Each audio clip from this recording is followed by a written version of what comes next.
ये बहुजन समाज पार्टी की ही सीट है और बहुजन समाज पार्टी यहाँ पे चुनाव जीतती है। तो जो एक अंतर आता रहा है, दिखता रहा है कुछ वोटों का, कुछ हजार ही वोटों का फर्क रहा है, यही बहुजन समाज पार्टी पिछड़ी है, उसको कैसे पाट रहे हैं? इस सुधीर सिंह का नाम ही काफ़ी है वोट बढ़ाने के लिए। पीजी का क्षेत्र है यहाँ पे गोरखपुर में, उनसे कैसे लड़ेंगे? वो भी लड़ रहे हैं, उनकी पार्टी भी लड़ रही है। आपकी छवि एक ताकतवर उम्मीदवार के रूप में है पूरे क्षेत्र में, उसका आपको फ़ायदा मिल रहा है या फिर उससे नुकसान हो रहा है?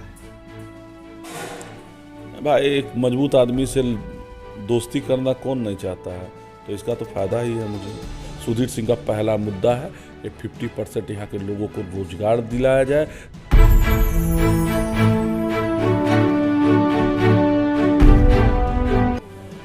हम हैं सहजनवा में, और सहजनवा में बहुजन समाज पार्टी के जो उम्मीदवार हैं सुधीर सिंह, वो हमारे साथ हैं। सहजनवा की बात करें विधानसभा की, तो यहाँ पे बहुजन समाज पार्टी अपना विधायक दे चुकी है, और पिछले 2 चुनाव की हम बात करें तो उसका जो वोटिंग शेयर है या फिर जो वोटें मिली हैं बहुजन समाज पार्टी को, वो काफ़ी ज़्यादा हैं। तो इस तरह से देखें तो सहजनवा में बहुजन समाज पार्टी एक बड़ी ताकत के रूप में है। इस बार सुधीर सिंह को बहुजन समाज पार्टी ने टिकट दिया है। क्या स्थिति है? हमारे साथ है सुधीर सिंह जी। आप चुनाव लड़ रहे हैं बहुजन समाज पार्टी से, कैसी स्थिति है क्षेत्र में आप घूम रहे हैं? अच्छी स्थिति है। समर्थन मतलब पीछे का चुनाव देखें तो काफ़ी बहुजन समाज पार्टी का एक 50 से 52 हज़ार तक की वोटिंग रही है उसके फेवर में। उसको कैसे बढ़ाएंगे आप? क्योंकि लगातार 2 चुनाव में यही स्थिति रही है, पार्टी जाती है आगे लेकिन जीत नहीं पहुंच पा रही। 54,000 कुछ वोट था। पहले तो आपके जानकारी के लिए मैं बता दूं, 54,700 वोट पिछली बार बहुजन समाज पार्टी पाई थी यहाँ पे। और जो है कि जो 2-3 बार नहीं, उसी के पिछली बार जो है कि यहाँ पर ब्रजेश सिंह जो है 13,000 मतों से चुनाव जीते थे। ये स्थितियाँ हमेशा बनती बिगड़ती रहती हैं। और उसके पीछे आप जाइए तो उसके पीछे मात्र 2400 वोट से जीएम सिंह चुनाव हारे थे, और उसके पीछे जाइएगा तो फिर 10,000 वोटों से जीएम सिंह चुनाव जीते थे यहाँ पर, और फिर उसके पीछे जाइएगा तो मात्र 1200 वोटों से। अगर आपके पास आंकड़ा ना हो तो मैं अभी आंकड़ा दे दूं। 3 चुनाव के आंकड़े हैं। हाँ, 3 चुनाव के आंकड़े हैं आपके पास। तो उसके बाद 1200 वोट से मात्र सिर्फ देवनारायण सिंह जीएम सिंह चुनाव हारे थे। ये बहुजन समाज पार्टी की ही सीट है और बहुजन समाज पार्टी यहाँ पे चुनाव जीतती है। मतलब पूरा कैलकुलेशन है आपके पास। तो जो एक अंतर आता रहा है, दिखता रहा है कुछ वोटों का, कुछ हजार ही वोटों का फर्क रहा है, यही बहुजन समाज पार्टी पिछड़ी है, उसको कैसे पाट रहे हैं? इस बार क्या फेवर में है बसपा के जो आप निकल जाएंगे? सुधीर सिंह का नाम ही काफ़ी है वोट बढ़ाने के लिए। जी, अच्छा, मुद्दे क्या हैं यहाँ के? मुद्दे तो बहुत हैं जमीनी स्तर पर। आपकी एक व्यक्तिगत छवि है इस क्षेत्र में, पहचान है, लोग आपके साथ जुड़े हैं, लेकिन इसके अलावा ज़मीन पे जब कोई एमएलए चुना जाता है तो उसके मुद्दे भी होते हैं कि मैं ये करूँगा, चुन के आऊँगा। एकदम देखिए, हमारा जो मुद्दा है वो जो है कि ज़मीनी मुद्दा है। अब मेरी राष्ट्रीय अध्यक्ष, मेरे महासचिव क्या बात करते हैं और कैसे करते हैं, वो जो है सब उनका विषय है। जो कि मैं जो है कि विधानसभा से चुनाव लड़ रहा हूँ। तो यहाँ पर आपको मैं बता दूँ, आपके चैनल के माध्यम से मैं बताता हूँ कि 30 साल से यहाँ पर सर्किल रेट नहीं बढ़ा। जो गीडा के विकास के नाम पर गरीबों की ज़मीन का हरण हो रहा है, अपहरण किया जा रहा है, आप जान लीजिए कि वहीं पर 18,000 रुपया सर्किल रेट को दिखाते हुए 72,000 का मुआवजा यहाँ पर किसानों को मिलता है।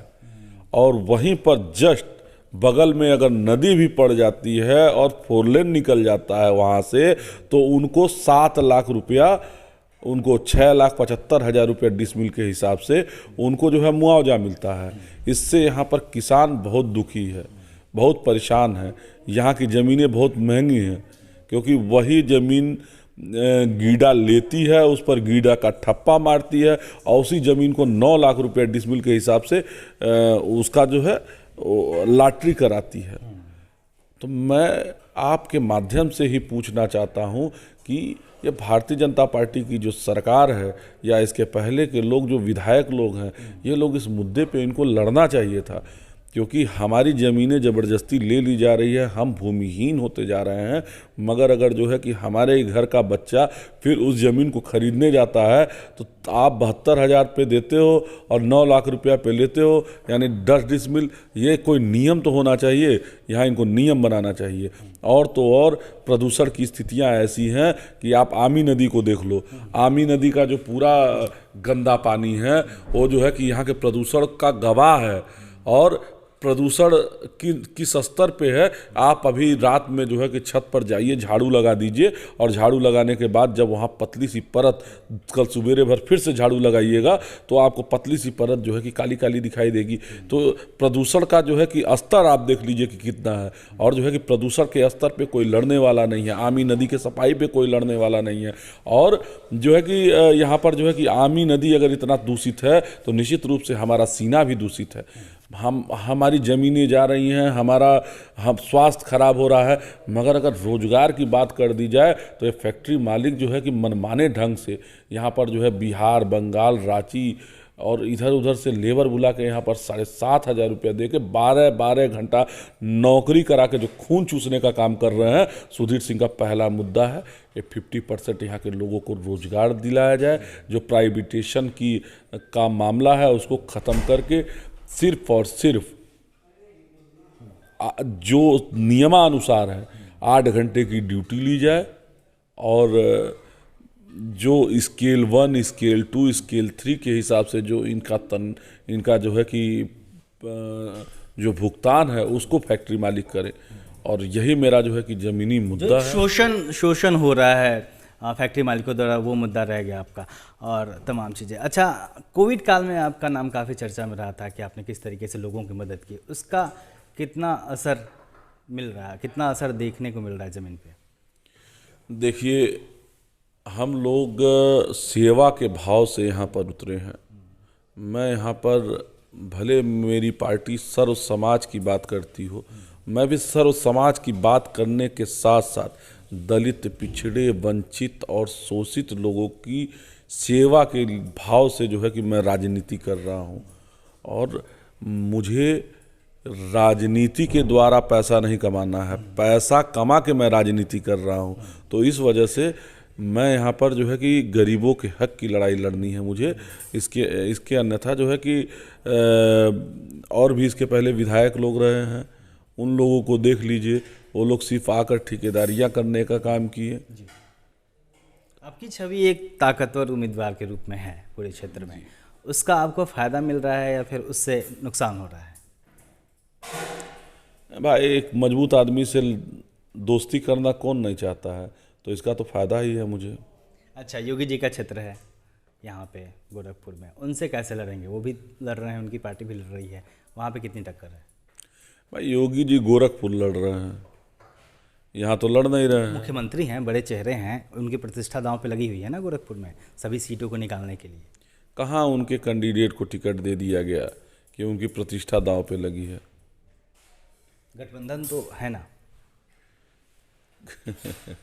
भैया, प्रदीप शुक्ला यहाँ के रहने वाले ही नहीं हैं, बिहार के रहने वाले प्रदीप शुक्ला हैं। वो मुकुंदपुर महुली थाना संत कबीर नगर में उनके बाबा नेवासा पे आए हुए थे, और वहाँ से ये जो है जाकर कूड़ा घाट में एक ज़मीन लेते हैं, वहाँ पे आरा मशीन का लाइसेंस लेते हैं, और अगल बगल का जितना पेड़ है उस पेड़ को काट कर और पैसा कमा के आज जो है कि हवाई ऊपर से शीर्ष की नेतृत्व से टिकट लेकर आकर यहाँ पर चुनाव लड़ रहे हैं। निश्चित रूप से महाराज जी का सम्मान है और महाराज जी का हर कोई सम्मान करता है, मगर जो है कि सहजनवा विधानसभा के लोग बाहरी कभी पसंद नहीं करते। इसके पहले जयप्रकाश यादव चुनाव लड़े थे, 5,000 पे सिमट गए थे। सहजनवा का इतिहास देख लीजिए। यहाँ पर जो है, यहाँ पर महाराज जी की ही देन है कि अभी तक वो टिके हुए हैं, और वो जो 10, 15, 20 हज़ार वोट वो पा जाएंगे वो महाराज जी की ही देन है।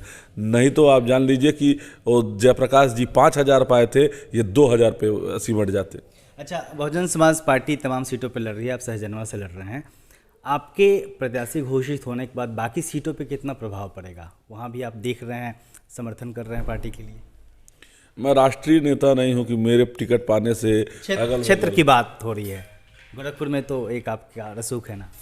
देखिए, गोरखपुर में मैं सिर्फ सहजनवा पे लड़ रहा हूं और सिर्फ सहजनवा की ही बात करूंगा। आखिरी सवाल है, 3 कौन सा काम करेंगे शुरुआती जब आप जीत के आएंगे? मैं तो बता तो दिया, सबसे पहले जो है स्वास्थ्य, शिक्षा और रोजगार, इसी पे दुनिया टिकी हुई है और इसी कार्य को मैं पूरा कराने का पूरा प्रयास करूंगा। बहुत शुक्रिया। तो सुधीर सिंह थे। आंकड़े हैं इनके पास तमाम, और राजनीति में कहते हैं आंकड़े काफ़ी मायने रखते हैं, तो इनको पता है कहाँ पे चूक हुई, कहाँ वोट कम मिले और उसको कैसे पाटेंगे, उसका निश्चित तौर पे इनके पास पूरा रोड मैप होगा।